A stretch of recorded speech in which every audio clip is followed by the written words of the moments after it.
Well, good evening and welcome to the Centre for Independent Studies. My name is Tom Switzer. I'm the Executive Director here at CIS, and I also happen to be the co-editor of this wonderful publication.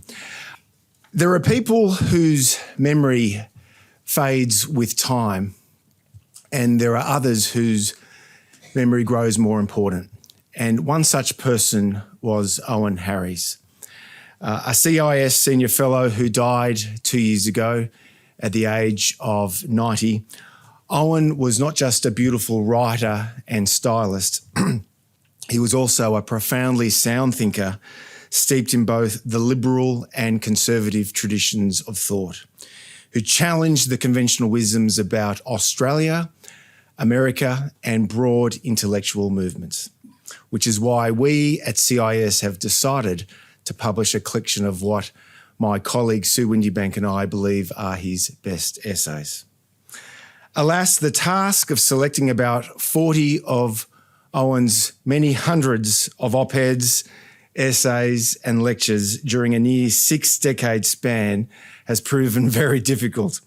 We could have chosen many of Owen's earlier pieces from the mid to late 50s and 1960s, including 3 5,000-word essays for the distinguished New York-based Foreign Affairs magazine published by the Council on Foreign Relations. Now, bear in mind, Owen Harries was only in his early to mid-30s, in the early to mid-60s, when he published 3 major lead articles in Foreign Affairs. That's an extraordinary feat by any criteria.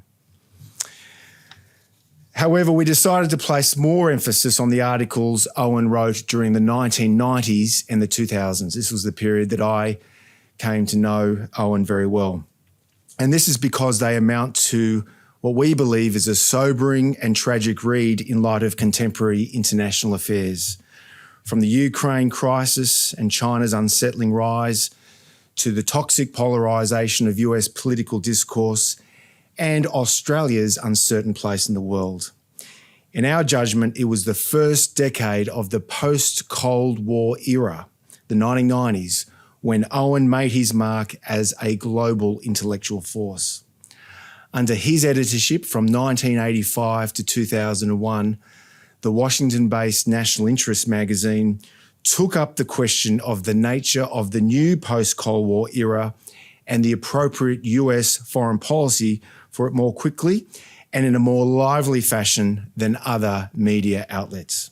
Now, sadly, Owen produced no magnum opus. However, he was revered for his foreign policy realism with its belief in the inevitability of power politics, and he was cherished for his wit and friendship. Those who knew him well never completed a discussion with Owen without having been made to think about something that mattered.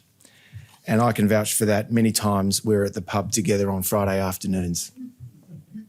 He is a voice that many freethinkers have truly missed during the past. And now to Paul Kelly.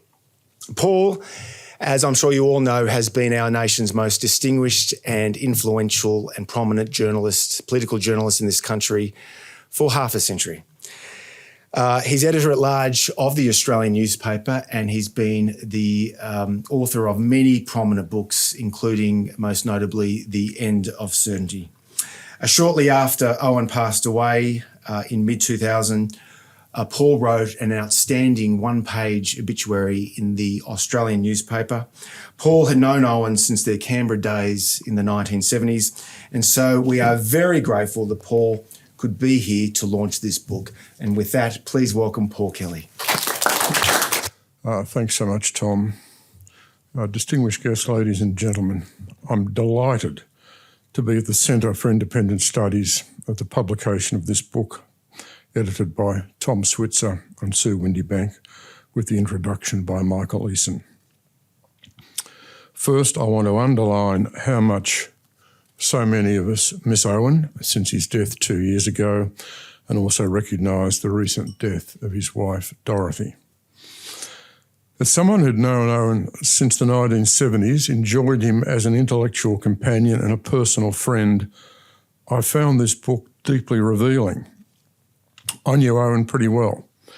But this book has deepened my understanding of him and produced a lot of fresh insights. So my first message tonight is the book works. The book is valuable. So much about Owen is on brilliant display in the book. His gifts as a writer, his grasp of power, his knowledge of history, his wisdom about human nature, his penetrating evaluation of leaders, his understanding of foreign policy, his warnings about the limits of military power, his willingness to defy conventional wisdoms, his courage in public debate, his insistence on intellectual foundations for the positions he took, and his personal generosity towards his opponents during political and foreign policy disputes. Owen was a deeply civilised man. As Michael Easson says in the introduction, Owen was not a quietly flows the Don intellectual. He aimed to pierce armour. He was engaged in making his interlocutors consider, reassess, and calibrate their viewpoints. Now, I want to congratulate Tom and Sue. Tom's long fidelity to Owen, his regard for Owen, his emotional and intellectual bond with Owen has been impressive and moving. Sue's 2002 interview with Owen, republished here, is probably the most insightful interview that Owen gave, and that includes my own 1978 interview.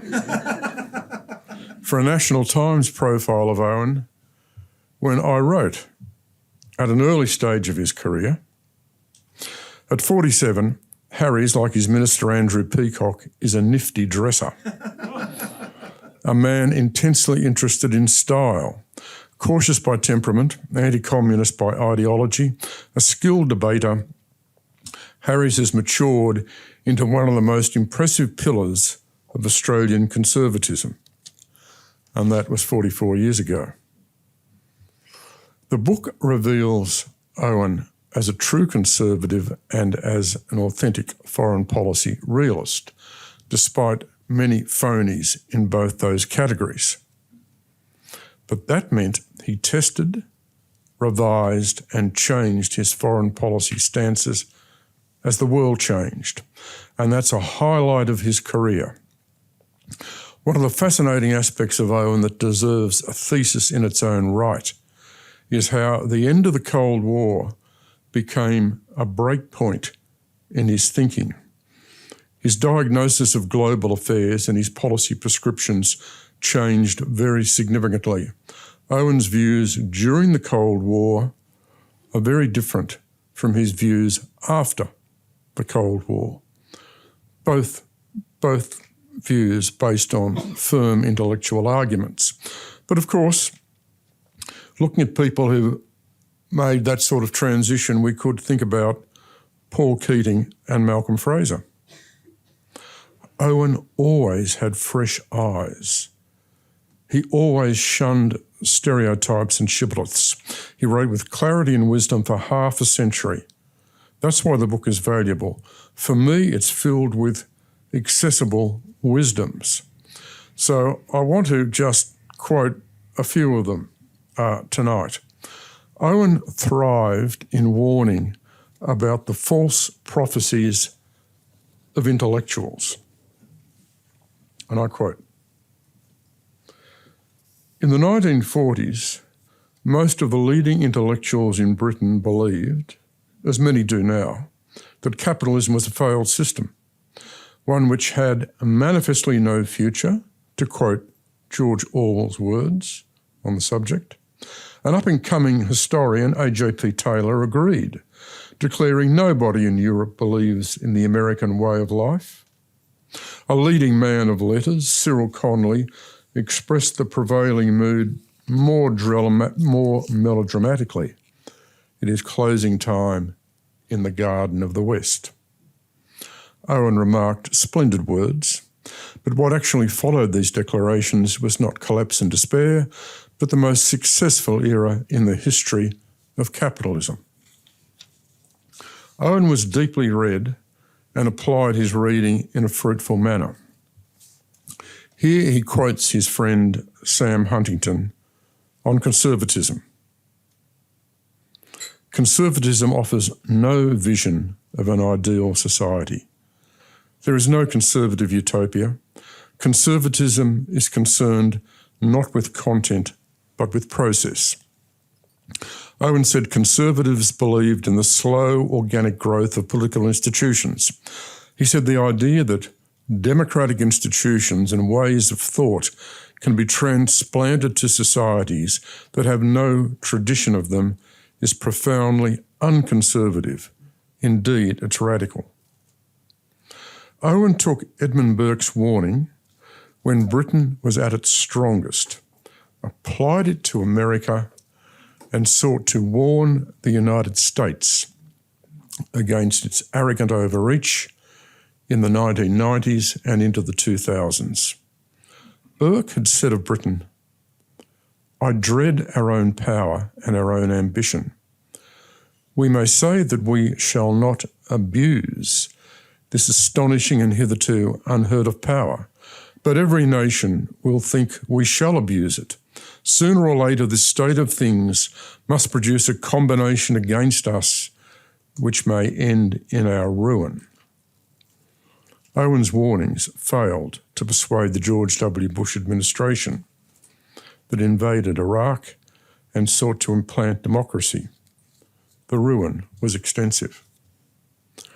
Owen was brilliant on NATO. Here he is. For over 50 years, NATO thrived and became the most successful alliance in history by being inactive. It won the Cold War, acquired authority and an aura of irresistible power without firing a shot in anger. As a realist, Owen told us to see things as they are. And when that came to great powers, he said, "Great powers have spheres of influence. It is one of the basic characteristics, one of the features that qualifies them as a great power. This is as characteristic of democratic great powers as it is of autocratic and totalitarian ones." And he then referred to the Monroe Doctrine. Owen was obsessed about reconciling the means and the ends in foreign policy, precisely because so few countries and so few leaders actually did it. In his Boyer lectures, he criticised Australia for engaging in the Iraq War beyond its own region while keeping defence spending on the cheap at less than 2% of GDP. And we now come to one of Owen's most favourite passages from one of his most favourite writers. And I quote, "Back in the 1940s, Walter Lippmann wrote a sentence which is acclaimed to be one of the most important ever written about foreign policy. It reads as follows: "Without the controlling principle that the nation must maintain its objectives and its power in equilibrium, its purposes within its means, and its means equal to its purposes, its commitments related to its resources, and its resources adequate to its commitment, without those principles, it is impossible to think at all about foreign affairs." He went on to say, "Those responsible for Australian foreign policy could do worse than have that sentence framed and hung prominently on their office walls." Owen writes a lot about morality in foreign policy. He said, and I agree with this very much, "I believe it is profoundly mistaken to believe that states can realistically be held to the same moral standards as individuals." This is a profound remark. He proceeded to address this in relation to the Tampa. Talking about the Tampa in 2001, he noted the vicious moral assaults made on John Howard as Prime Minister. And Owen made 3 observations. First, the harshness of the Tampa policy should not be denied. That would be a mistake. Second, he quotes the analyst Martin Wright saying of global realities, a foreign minister is chosen and paid to look after the interests of his country and not to be a delegate for the human race. Third, critically, he quotes Isaiah Berlin, that in office, not all claims are between good and bad things. Often leaders have to choose between good things, between freedom and order, between generosity and justice. And making that choice on Tampa is not about hypocrisy and double standards and immorality. Owen, however, didn't always get it right. I'm pleased the editors included his 1993 article on Huntington's Clash of Civilizations thesis in what I felt was otherwise a well-balanced and sensible article. Owen decided to label Australia as a torn country, a Western country in cultural terms whose elites now wished to move to membership of another non-Western civilisation. This, I believe, was Owen's misunderstanding about the so-called issue of Australia becoming part of Asia.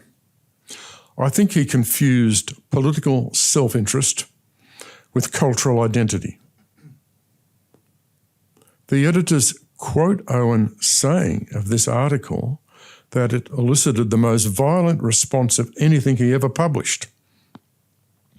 I know that I wrote a column attacking the argument. It was criticised by people as different as Dick Walcott and Greg Sheridan. I see it as a rare misjudgment, but others may have a different view. The arc of Owen's life and career is truly remarkable. He was a man of three cultures, Wales, Australia and America, but he did call Australia home. Owen first came to my attention during the late 1960s debates over the Vietnam War, when as a student opponent of the war, I recognised his ability as the most effective academic advocate for the war. He had no illusions about the tyranny of communist systems, the mass enslavement on which they were built, and absorbing the containment philosophy of George Kennan, he supported American political and military resolution during the Cold War and the need to resist communist advances in Vietnam.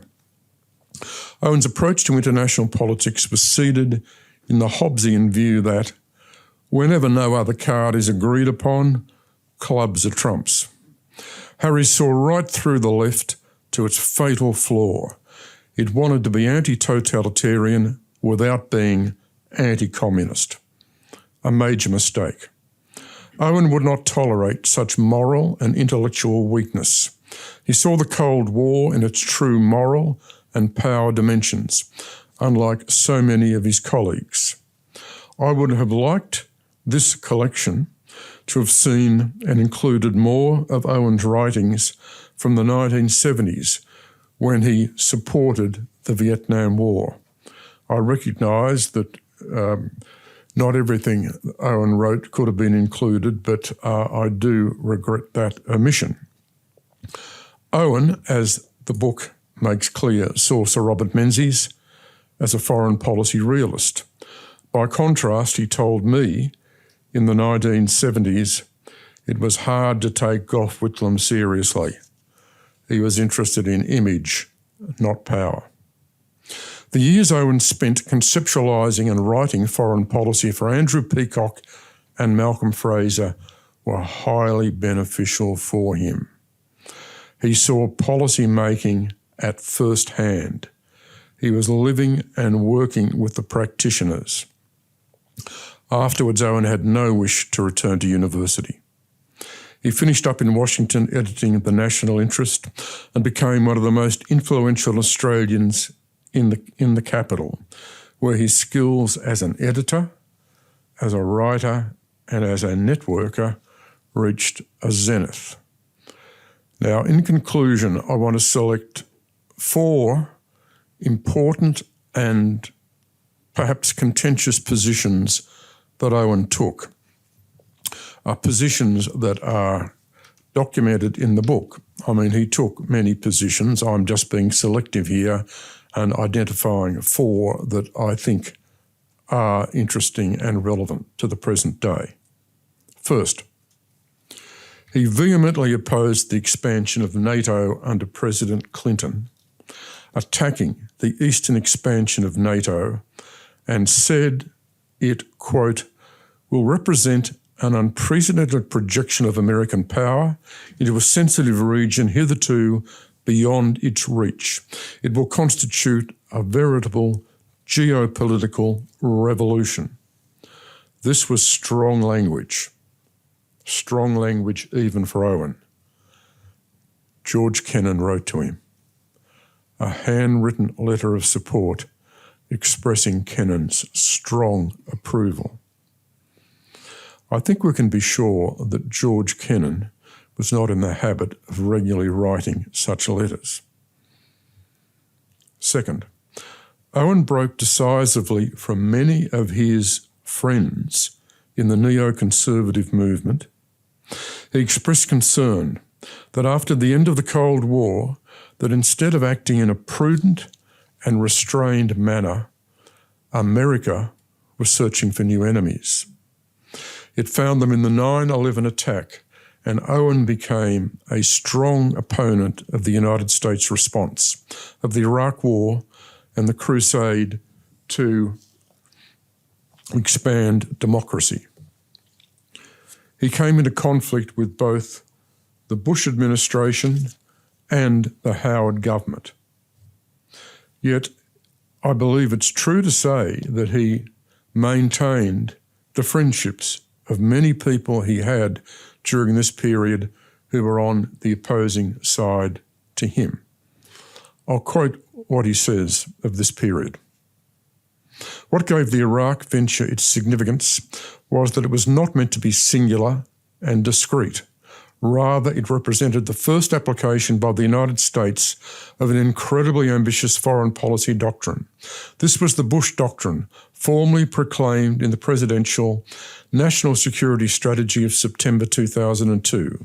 It committed the United States not only to combating terror, but to actively promoting democracy and a market economy in every corner of the world. That is, to transform the whole international system to conform to American values. To that end, it would, where necessary, use its vast military force, not only defensively to contain and deter its adversaries, but actively, assertively and preemptively. And the document, prepared without any consultation with allies, made it clear that the United States would not hesitate to act alone if necessary. Owen really understood the significance of the Iraq War in its global manifestation.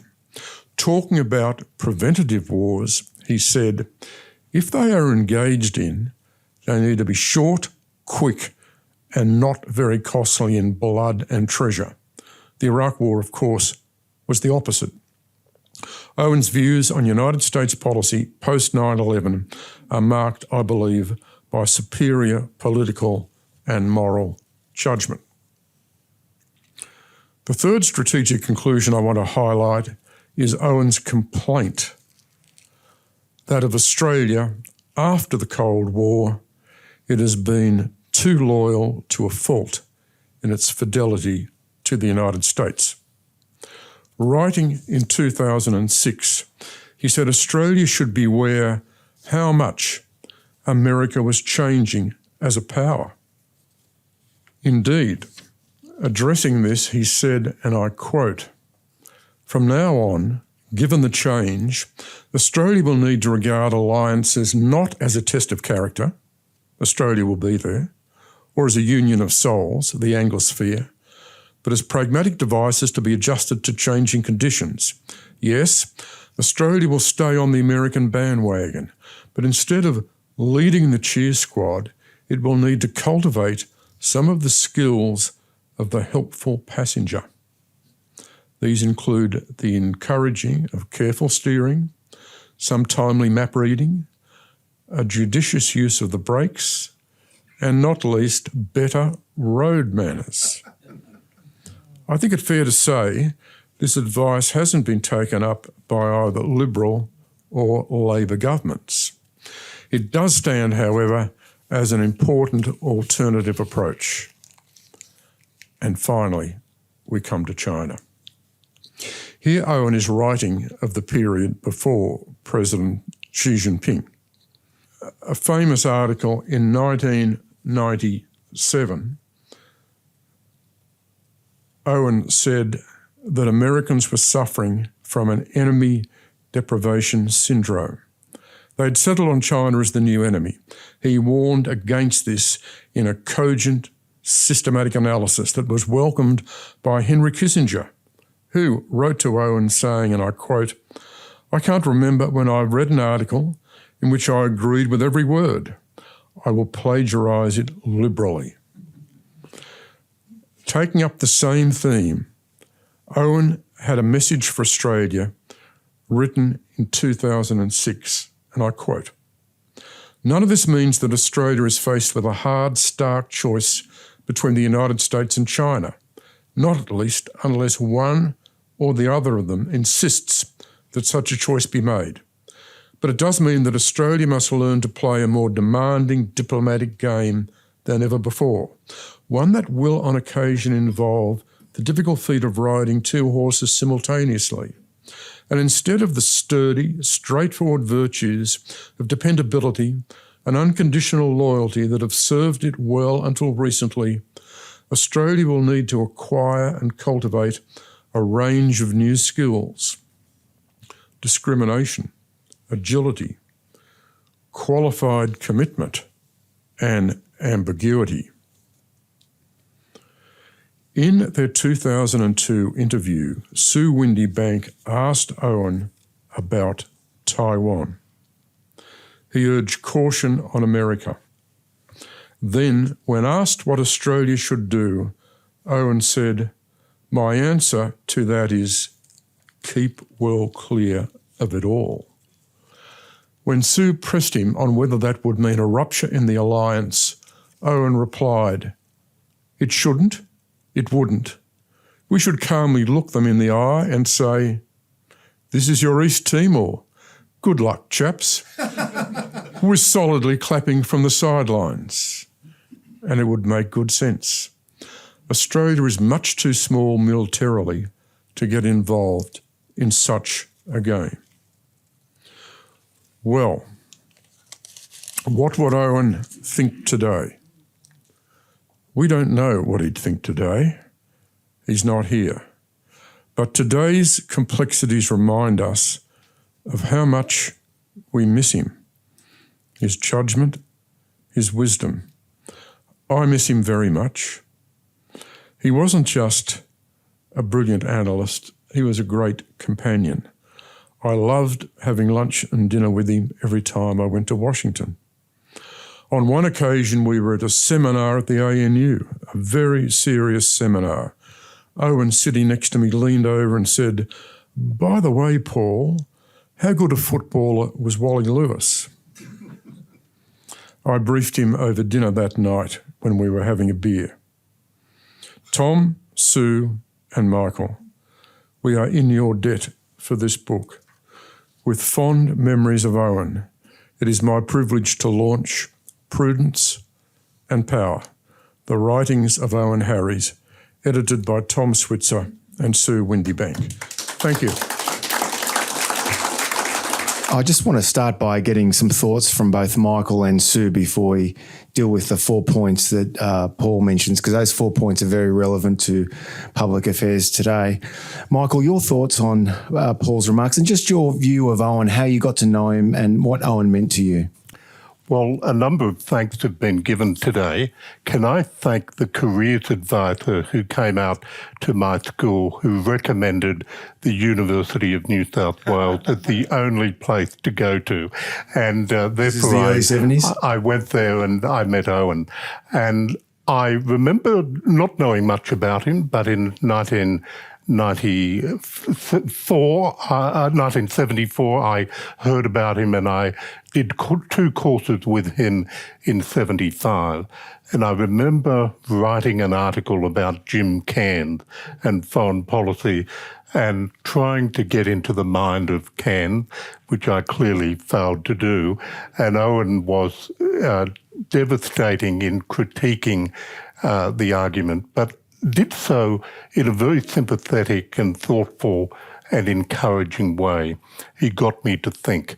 And it was obvious when I came to know Owen from that period onward that he would listen to people as if you had something interesting to say, but he always wanted to hear your argument and change your perspective if that were appropriate. So I remember him as a great debater, a great companion, and incredibly thoughtful.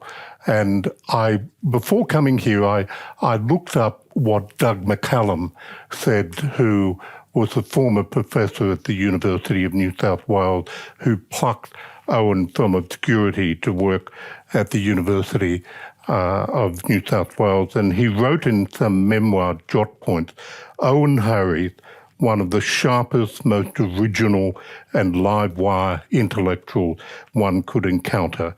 He came to us, the University of New South Wales, via Sydney University adult education. He was a Welshman who had imbibed socialism with his mother's milk and did not question it until he came under Harry Eddy's influence, Harry Eddy being an interesting intellectual who'd been taught by John Anderson. And that, I think, that quote tells us a lot about Owen, because he travelled an interesting journey, as Paul has mentioned, and I think you beautifully captured the Owen I know. But he understood why people adopted particular stances, because sometimes he had as well. And that, I think, made him a great intellectual. He was able to empathise with other points of view, even when he disagreed with them. Yeah, Michael, this ideological odyssey of Owen's in the 1960s really started probably in the late 50s, early 60s under the friendship of Harry Eddy. So Owen was at Sydney University from the mid-50s until the mid-60s, and then he was poached by the University of New South Wales. And by this stage, he was a well-known coal warrior, anti-communist. And as I mentioned in my introductory remarks, he'd already been published in Foreign Affairs magazine, the distinguished New York-based journal, twice. In his early 30s, extraordinary. This is what Harry Eddy wrote to Owen. It was a private letter that I have access to. Your articles and lectures in certain fields have stood out not only in the department, but I think in Australian universities, and at their best need fear no comparison with the best produced overseas. A judgment confirmed by the reception overseas of what little you've chosen to publish there, Foreign Affairs, and that little, in my opinion, was not in the first rank of your work. Harry Eddy went on to say, Owen, your grasp of a central position in politics, the thoroughness and courage with which you follow out its implications, your caution in not going beyond your evidence in concrete applications, the fairness with which you state and grapple with opposing positions, and the clarity, elegance and force with which you express your views are within your field and within my knowledge unequalled in Australia. Now, Owen was only in his mid-30s then. You see a consistent thread here throughout his life, Sue? Yes, I first met Owen when he arrived in Australia, coming back from Sydney from 16 years editing the National Interest in Washington in 2001, and it was just a couple of months before 9/11. And one thing that really struck me, especially in light of everything you've said about the recognition of his contribution, his intellectual fairness, his depth, and also his morality that Paul touched on, was his modesty. I really had no idea how famous he was back then, and we worked together for the next 5 or 6 years, although he would regularly, through his connections in Washington, bring out people like Francis Fukuyama and others to talk at CIS. And even, it wasn't until I was actually helping with Tom in putting together this book, I just had no idea, not only how well known he had become, he was kind of a bit of an academic rock star in Australia, and then later on, in Washington with some of those photos that we were managed to find in the launch up to the national interest. So, you know, there are a lot of people that aren't particularly modest about their contributions to especially public in a town like debate Washington. and public life. So that's incredibly refreshing. Yes. Yeah. Yes, you mentioned his modesty. I just thought of this excellent grab from an Andrew Clark article in 2006. This is in the Australian Financial Review, and Andrew Clark asked Owen whether he had a sense of Schadenfreude about the Iraq debacle, and that this was 3 years into the debacle. And Owen's rejoinder, I prefer dealing with English words. Yeah. Yeah, and that would be the other thing I would remark on, which is he would be incredibly witty. And Paul, you were mentioning, I think you were quoting from an article about the Tampa affair, but one of my favourite little op-eds that didn't get reprinted, unlike so much of his other writing, was just a one-off in The Australian, but it just captures Owen's wit so beautifully. And it was about Australia being condemned in the court of world opinion. And the article just went through quite logically how that, there was no court. When you talk about world opinion, you know, 3/4 of the world is blood-soaked and human rights violators. So he basically boiled it down to, you know, what you're talking about is effectively a couple of left liberal newspapers in England and the United States. And that's world opinion. People like us. But I encourage everyone to read that article. I can't remember the name of it. I think Who Says We're in the Doghouse. I actually published it in the Australian newspaper in 2002. Brilliant polemic. It's always a great thrill. You'd talk to Owen about an article and he'd file and you just melt because the argument was so well put, but it was so well written. And there's so much copy around these days, especially in the internet era. There's nothing better than a beautifully written argument, and he did that very well. Paul, you made one critique about a book, and I think it's a fair one, about the 1970s, but we should stress, of course, Owen from 75, after the dismissal right through to the early 80s, was working in the government of Prime Minister Malcolm Fraser, so he couldn't write under his own name. But he did write many very sound speeches for Prime Minister Fraser, including one excellent essay on the relationship between, or the tensions between, liberalism and conservatism. We really wanted to reprint it, but David Kemp claimed that he half wrote it, but I don't think that's true. But we won't start. It's a footnote in one of the essays. It was a great essay. But look, let's talk about your 4 points. Let's, first of all, NATO expansion, Paul. We won't get into the business of saying what would Owen say today, but one of his main arguments in that essay that you cited in 1997 was that, this is the essay that George Kennan praised, was that there was an implicit agreement between Washington and Moscow in the early 1990s that in exchange for a reunified Germany being part of the Atlantic Alliance, the agreement was that NATO would not move east 1 inch. And that allowed the Soviet Union to essentially collapse peacefully. You know, usually when empires collapse, they're very brutal and bloody affairs. You think about the British departure from the Indian subcontinent or Malaysia or Kenya, the French departure from Algeria and Vietnam, of course, the Portuguese departure from East Timor. All these things can be very bloody affairs. But what happened in the case of the Soviet Union was very much a political miracle. And Owen's argument, but obviously George Kennan agreed with, was that there was an agreement that NATO not expand east. And by expanding east, first under President Clinton, then President Bush Jr. and President Obama, and even under President Trump and now Biden, they've betrayed that deal, which upsets Russia's strategic sensibilities. Paul Kelly. Well, that's right, Tom. It's a really fascinating article. That particular article, what Owen does is initially set out, as you said, what he thinks was the implicit pact that the United States had after the fall of the Soviet Union, that America would allow Russia to evolve without strategic interference. And then he lists a whole series of points that change. So he tries to explain why this changed. And this relates to domestic political pressures in the United States, ethnic communities in the United States. It relates to Eastern European countries putting pressure on America. It also relates to then changing strategic arguments within the United States itself.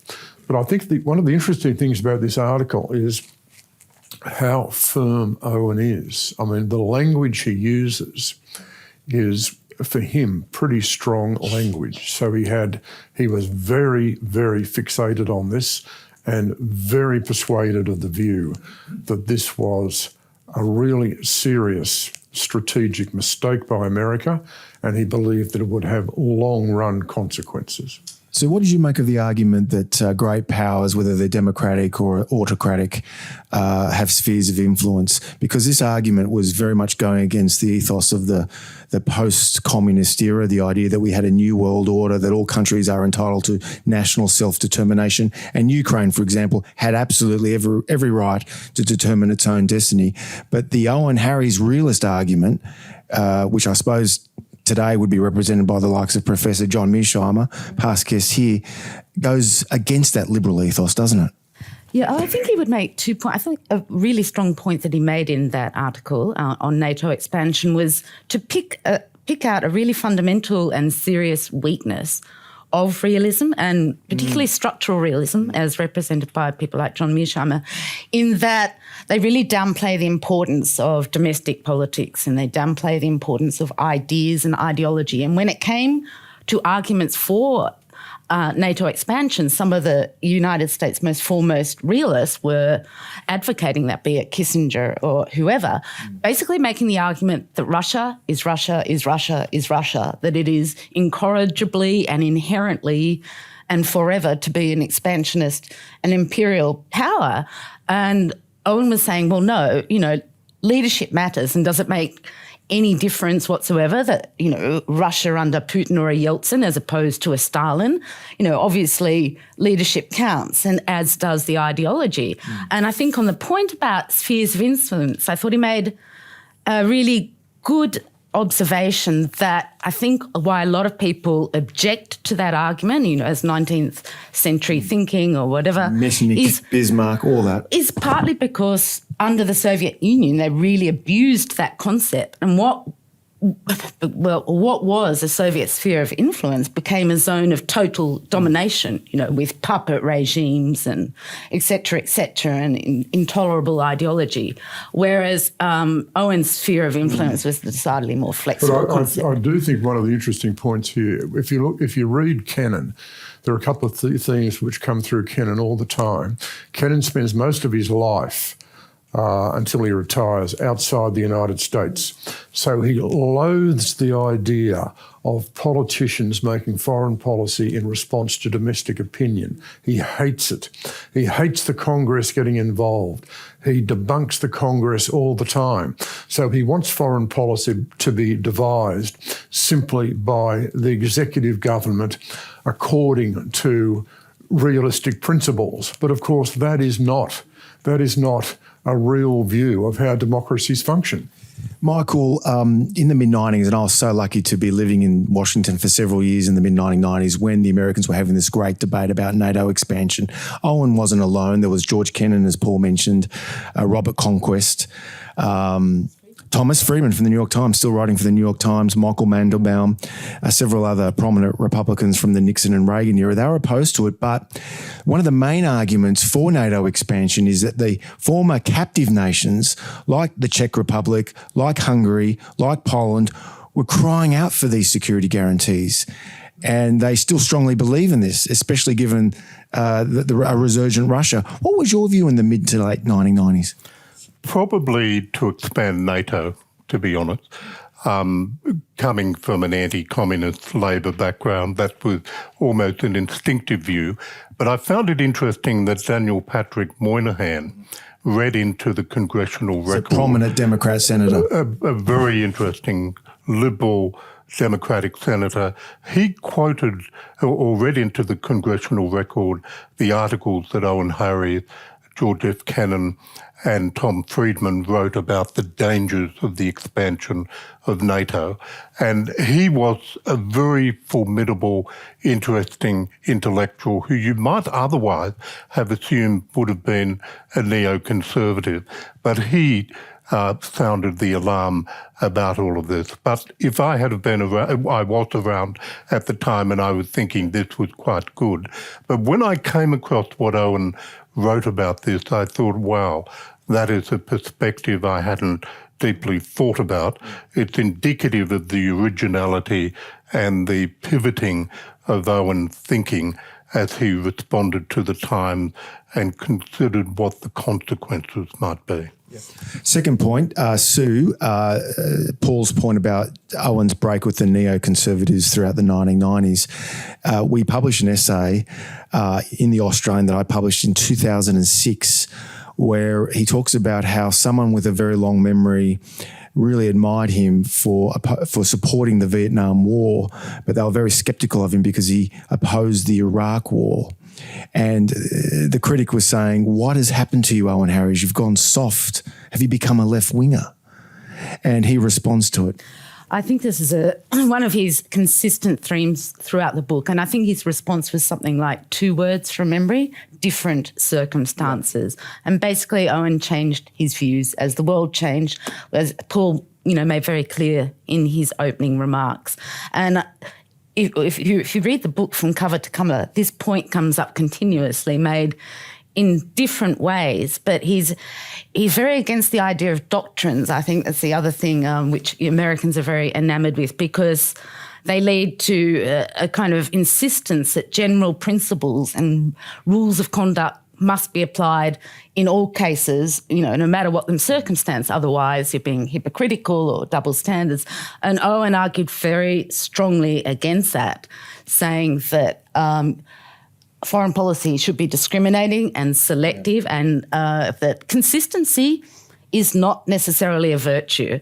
The example I remember more than the op-ed you're referring to about the comparison between Vietnam and Iraq was talking about human rights. And I think he gave that great quote from Dean Acheson about, someone said, well, if you say X and Y about that country, why don't you say the same thing about China? And he replied something like, I would answer patiently, I would argue thoughtfully, but my heart would not be in the battle in trying to describe why country X is not China. Paul, you mentioned Owen and his opposition to the Iraq War. I have a very close period for me with Owen. We would talk almost every day, and intellectually it was a very easy thing for him to do, to oppose the war, but to speak out was very difficult because many of his close friends in Washington, the so-called neoconservatives, were very passionate supporters. And he really wrestled with how he would do this. And I kept encouraging him to write a lead article for the Australian newspaper, and he just wrestled with the idea. But he did, in that interview with Sue Windybank, make it clear that there were real risks involved in taking down Saddam Hussein. And he made a point that not many realists made. I'll get your thoughts to this. The conventional realist critique of the Iraq War was that the threats that Saddam posed could be contained and deterred as it had been through the no-fly zone, the sanctions regime, the naval blockade.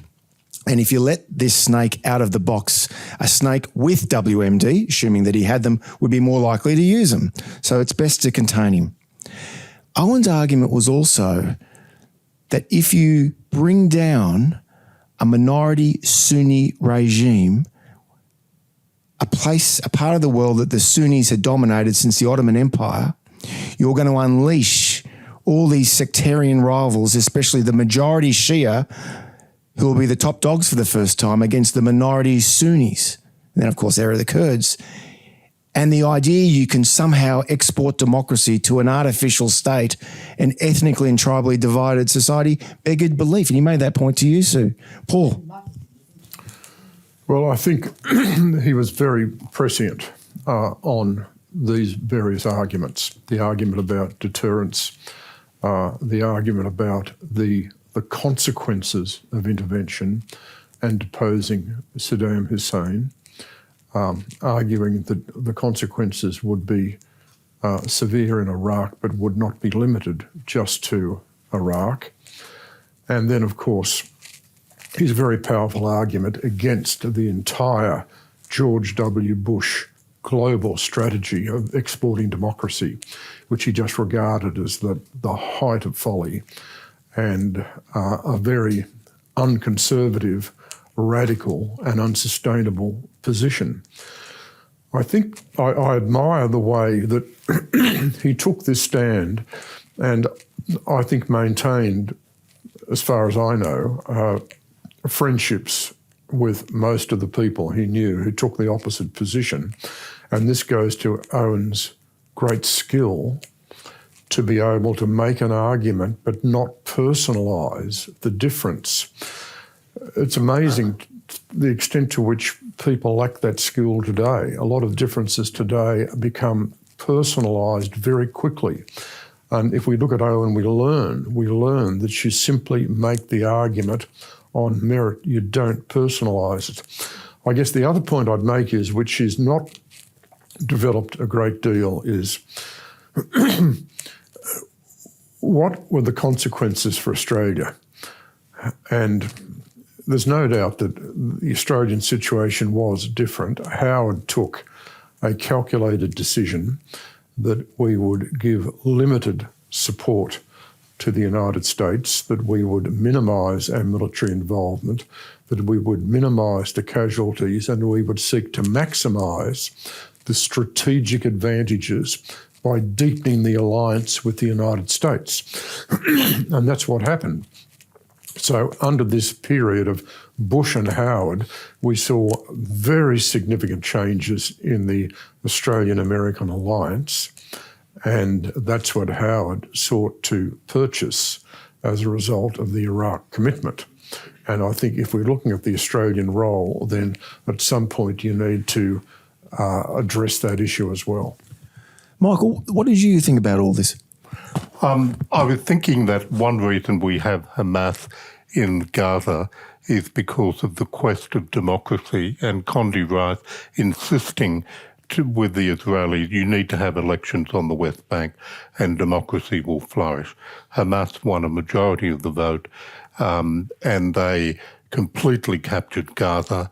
The nightmare still lies with us. So the naivety of some of what was talked about in that period is lives with us still. But can I make a comment that I think Owen's critique of the Howard period was telling and brilliant, but I think what Paul has just summed up is a very powerful contrary argument, and that is it was limited engagement in Iraq and enormous benefits flowed to Australia.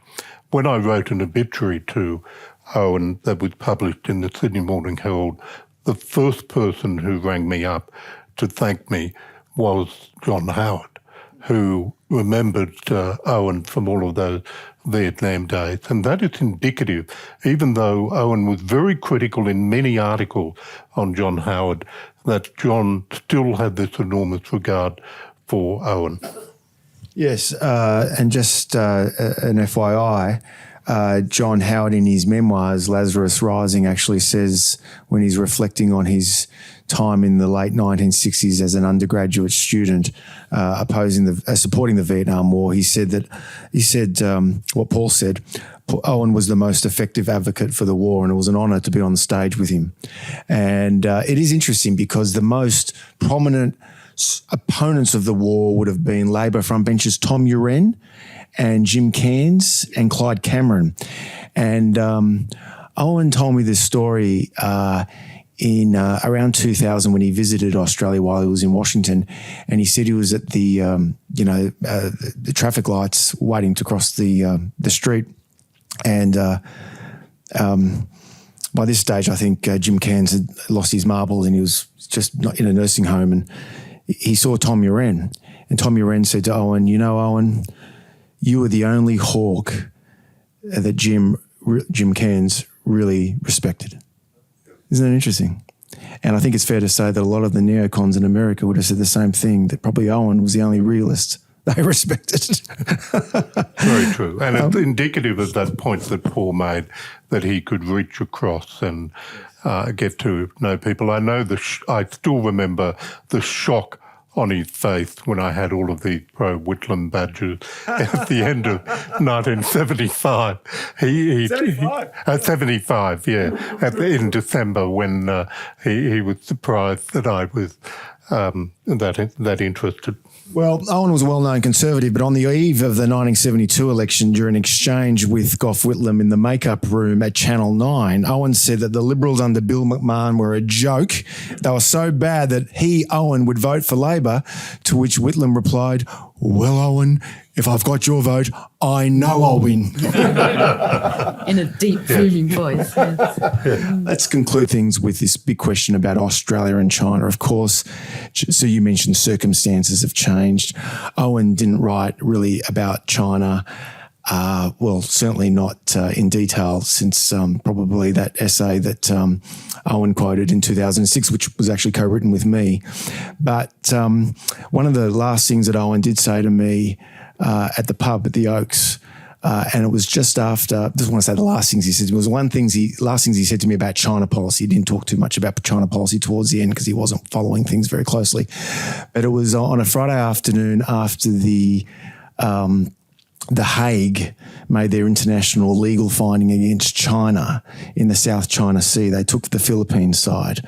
And Owen just said, the Americans have not been very good at deterring China. And I said to him, well, what point do you start deterring China if it's their sphere of influence? And he wrestled with this question. And it is a difficult question. But some people say that if the United States could have a sphere of influence in Latin America, as it did in the 19th century, what's to stop a rising great power in China asserting a sphere of influence in areas on which its future prosperity and security depend? So should we be giving more space to China? Michael? Great question. You're right. Look, China changed under Xi Jinping, and I don't think China has any true friends outside of Cambodia, Burma or Myanmar, and of all places, Brunei. Maybe North Korea? And North Korea, if you want to call them a friend. But I think his aggressive attempt to take control of everything. I remember going to China haunted by, and I put a ban on the Chinese consulate when I was head of the union movement in New South Wales when Tiananmen Square occurred. They had to get rid of their own garbage for 3 months. And because I knew people who'd been arrested, so they were released eventually. So I thought China had dramatically changed. And I know we had Kevin Rudd here last week talking about all of that. But I think Australia has to be very prudent, very thoughtful. We need to be the thoughtful passenger, the line that Owen used that Paul quoted. We don't want to be belligerent. We don't need to choose in a dramatic and spit-in-your-eye sense. Clearly our alliance is with the United States, especially now. But I think China's changed, and I think we've got a lot of allies in the Asia region who look to Australia to influence the United States. One of the legacies of Howard's prime ministership was to see a lot more influence of Australia in Washington. Shouldn't be exaggerated, but I think our viewpoint on dealing with China is very much respected within Asia and in the United States, and that's a huge advantage. Sue? I think, just following on from that, I think one thing that the Australian population is not really prepared for is Australia going out in front. And I think that the US system of alliances in the region is clearly changing from a kind of hub and spoke arrangement to more of a spoke and spoke arrangement, if you like, and with Australia expected to develop, and in its own interest to develop much stronger partnerships with other countries in the region. What I don't think the Australian people are prepared for is the degree to which we go out in front. I don't think that's been explained to people, and the strategic reasons why that's necessary. Paul, in that China essay that Henry Kissinger complimented in National Review in April of 1997, Owen coined the term enemy deprivation syndrome. But 25 years later, it seems to me that the overwhelming bipartisan consensus in Washington and indeed in Canberra and in many parts of the world is increased scepticism, indeed hostility towards China. Republicans and Democrats, Liberals and Conservatives, with very rare exceptions, strongly support a tough policy to reduce China's power in the world. Your thoughts on the China debate 25 years since that essay that Henry Kissinger liked?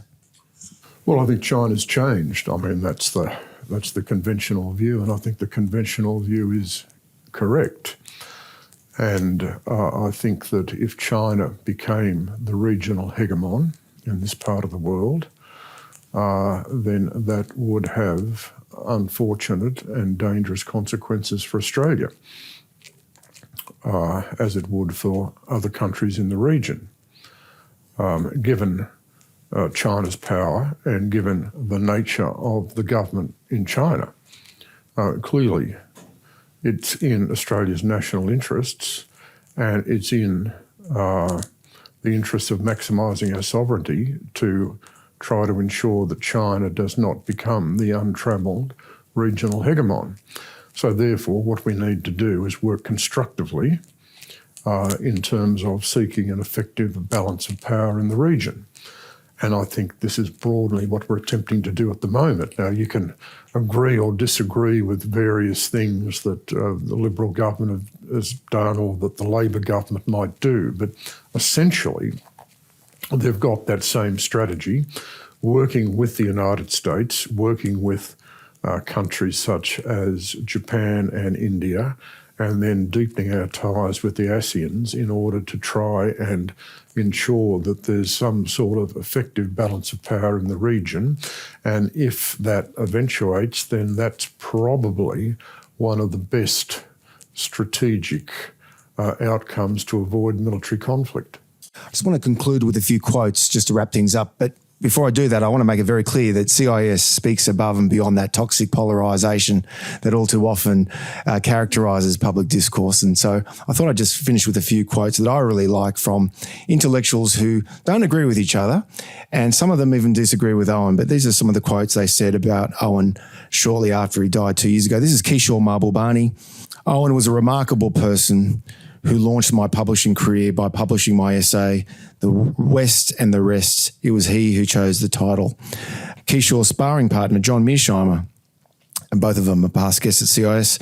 There are few intellectuals in the West who can truly be described as realists. Owen was one of them, which is why he understood that the United States was sure to get into serious trouble around the world when it went on a liberal crusade after the Cold War ended. This is Joseph Joffe, who gave the John Bonython CIS lecture in 2003, a very distinguished German intellectual. Owen was the man, one of the best editors I ever had. Richard Haas, president of the Council on Foreign Relations, who served under Presidents Bush Senior and Junior. Owen was a great man of great decency, intellectual honesty, for decades a thoughtful voice of conservative realism, opposing foreign policy overreach and underreach alike. I like this quote, Jane and Rowena. This is Tanya Costello. She, of course, is the daughter of Peter Coleman and the wife of Peter Costello. Quote, Owen and Dorothy were good friends of my parents, Peter and Verna Coleman. We would play with Jane and Rowena at the Harries home in Lane Cove. At dinner parties, the crisp Welsh tones of Owen's voice could be heard, leading the argument, usually with a winning smile. Isn't that nice? Okay, Andrew Peacock, who died last year. So he died a year after Owen. He emailed me, Owen was the finest. That is a strong statement, but I make it deliberately. You can imagine Peacock saying that. There are so many great quotes here. This is Richard Glover. Now, Richard Glover is a very prominent ABC broadcaster. I love this quote. Owen made you feel more intelligent just by listening to him. Isn't that great? Hugh White. I admired Owen and sought to emulate his style, so clear, so balanced, so rigorous, so fearless and so fair. We need his like perhaps more than ever today, and I fear we shall not find them. It's Conrad Black, the Canadian media magnate or former media magnate who published The National Interest. Owen must have had a fault, but I never detected it. It is very sad to think I shall not be seeing him again. Francis Fukuyama, end of history fame. Without Owen, I would not be where I am today. And I especially love this one to conclude. This is Bill Kristol, who was the leading neoconservative intellectual who supported the Iraq War in 2003. He and Owen clashed bitterly during the 1990s. I won't say bitterly, they clashed consistently. This is Bill Kristol. Owen lived a splendid life, rich in thought and deeds. He was worldly without being cynical, witty without being shallow, and intellectually bold without being showy. A fine man. Isn't that great that an intellectual protagonist could say that about your opponent? And on that, please thank Paul Kelly, Michael Easson, and Sue Windybank. For decades, CIS has been a fiercely independent voice working hard to promote sound liberal principles. To be notified of our future videos, make sure you subscribe to our channel, then click the notification bell. We rely solely on the generosity of people like you for donations to advance our classical liberal cause. Check out the links on screen now to see how you can get involved.